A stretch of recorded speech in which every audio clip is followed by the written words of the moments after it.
You too.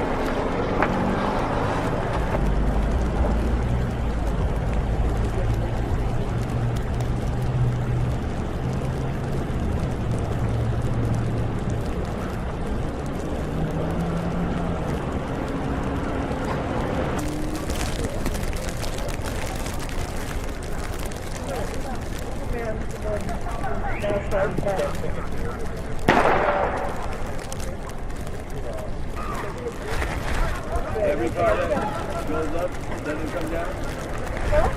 All the cars are plugging up? No, not all of them. If you got all-wheel drive, you might have a chance, but I wouldn't bet on it.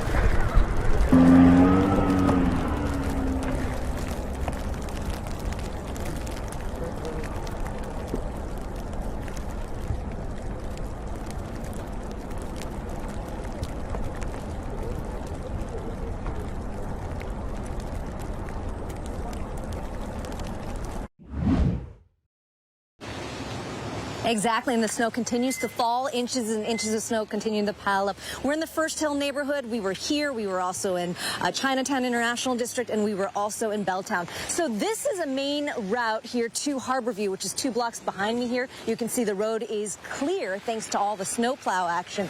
But we're also here at 9th and Cherry. You come over to a side street here, and the streets are not as clear. In fact, they have signs out for a reason. No stops, tow away. On this section of Cherry and 9th, we saw 3 cars stuck at the same time, wheels spinning out. But fortunately, there were Good Samaritans out, some of them with shovels, others pushing the cars, helping to position those cars and get them going again. Now, cars stuck here on this road. All over the city also, we saw buses that were stuck. We were on 4th, the main route for buses. We saw a couple of buses stuck at 4th and Battery there. Now, these are buses that are driven by professionals, obviously, buses with chains on them. These are articulated buses, what some would consider to be accordion buses, stuck in the snow. It's a clear reminder that if you can stay home, don't head out. And if you do head out, you may not want to drive. In fact, you may not want to take the bus. You might actually want to walk. We talked to one guy who was stuck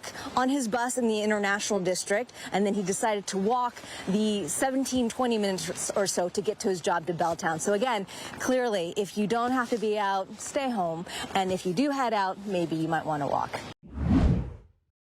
Yeah, Erica, and he's a prominent member and a veteran member of the Seattle Fire Department, was even named Firefighter of the Year. I'm Andy Finseth. I work at Station 2, Engine 2. Andy Finseth was named Firefighter of the Year in 2018, but he's now accused of sending several threatening emails to Councilmember Kshama Sawant, telling her to leave town. This one saying, if you need help leaving, try jumping headfirst off the top of your building. I'll even come push you. This is not an attack against just me or my office. This is an attack on the Black Lives Matter movement, on everybody who has been fighting for a better society. Sawant publicly complained during several council meetings about the emails, which originated from a Seattle Fire Department email address, and the alleged delay by SPD in the investigation. Police initially focused on a Seattle Fire Department employee, which led them to Finseth. That first employee was eliminated as a suspect.